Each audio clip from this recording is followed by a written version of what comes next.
Peuple de Dieu, soyez bénis là où vous êtes. Soyez réconfortés, soyez fortifiés, soyez encouragés et sachez que nous sommes de cœur avec vous. Nous partageons vos peines, nous partageons tout ce que vous souffrez, nous souffrons avec vous. Nous avons de la compassion, nous avons également de la miséricorde envers vous. Sachez que le Dieu ne vous a pas abandonné et nous qui sommes ses simples serviteurs, maman et moi, nous vous aimons et nous prions pour vous. Dans nos prières, nous pensons à vous et nous exhortons Dieu à venir à votre aide comme il est venu en aide à cette veuve de Sarepta à qui il a envoyé le prophète Élie pour subvenir à ses besoins. Sur ce, nous allons partager cette parole de Dieu tirée de Marc chapitre 11, le verset 12 au verset 14 et du verset 20 au verset 26. Je vais lire la parole de l'Éternel. Le lendemain, après qu'il fut sorti de Béthanie, Jésus eut faim. Apercevant de loin un figuier qui avait des feuilles, il alla voir s'il y trouverait quelque chose. Et s'en étant approché, il ne trouva que des feuilles, car ce n'était pas la saison des figues. Prenant alors la parole, il lui dit: que jamais personne ne mange de ton fruit. Et ses disciples l'entendirent. Nous sautons, allons à la page au verset 20. Le lendemain, en passant, les disciples virent le figuier séché jusqu'aux racines. Pierre, se rappelant ce qui s'était passé, dit à Jésus: Rabbi, regarde, le figuier que tu as maudit a séché.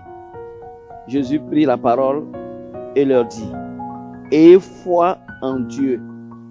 Je vous le dis en vérité, si quelqu'un dit à cette montagne: ôte-toi de là et jette-toi dans la mer, et s'il ne doute point en son cœur, mais croit que ce qu'il dit arrive, il le verra s'accomplir.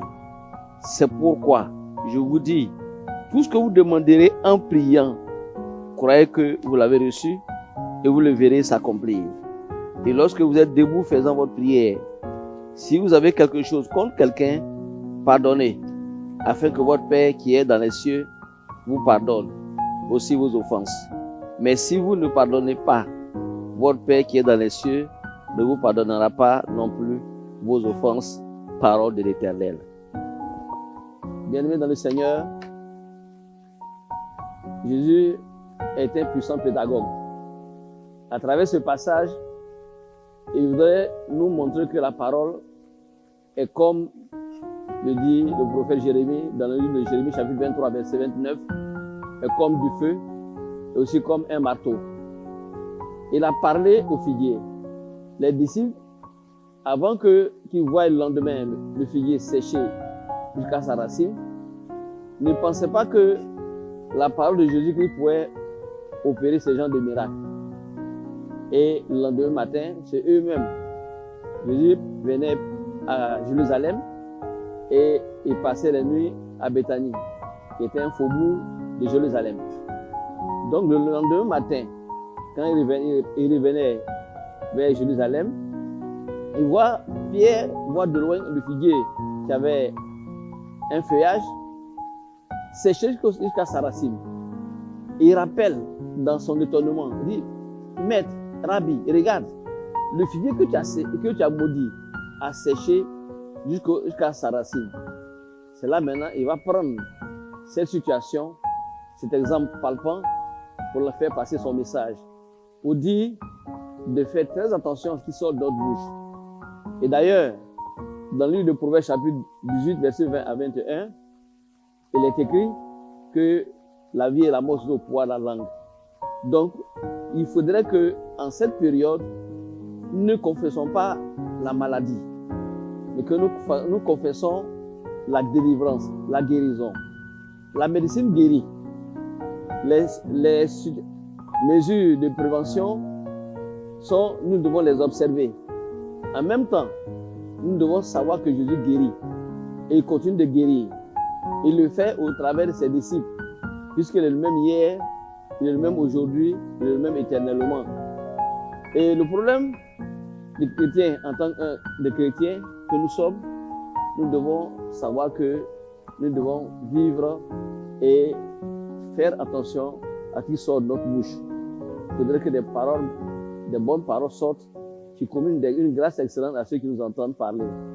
Donc tout ce qui sort de notre bouche a de l'influence, affecte l'atmosphère spirituelle, visible comme invisible. Faisons donc attention à tous nos propos, que des bonnes paroles sortent de notre bouche et que nous préservons de mauvaises paroles. Et si quelqu'un nous a fait du tort, nous devons pardonner. Celui qui ne pardonne pas autrui ses offenses, Dieu ne peut pas les lui pardonner. D'ailleurs même, dans notre Père, il est écrit, pardonne-nous nos offenses comme nous pardonnons à ceux qui nous ont offensés. C'est la prière la plus récitée, mais la moins pratiquée. Vous voyez, Dieu ne se lasse pas de pardonner. Pourquoi il est toujours en haut? Et nous devons pas être là, nous lasser de pardonner à tous ceux qui nous offensent. C'est en cela que nous aurons une vie chrétienne heureuse et glorieuse et merveilleuse. Je vous en remercie. Comme je le disais tantôt, que la vie et la mort se trouvent au pouvoir de la langue. Le chrétien, en tant que chrétien, nous devons nous conformer à la parole de Dieu. D'ailleurs, Jésus-Christ, après avoir attiré l'attention de ses disciples, a dit, ayez foi en Dieu. En d'autres termes, dans la version Scofield, il est écrit, ayez la foi de Jésus. Jésus savait que quelque chose allait arriver à l'arbre. Nous devons savoir que tout ce que nous disons affecte l'atmosphère. Donc, efforçons-nous de prononcer des bonnes paroles. Je voudrais, sur ce plateau, vous accoutumer à faire des bonnes déclarations de paroles. Par exemple, vous pouvez répéter après moi les passages suivants. J'ai entendu la parole de Dieu dans ce que je viens de lire et d'entendre.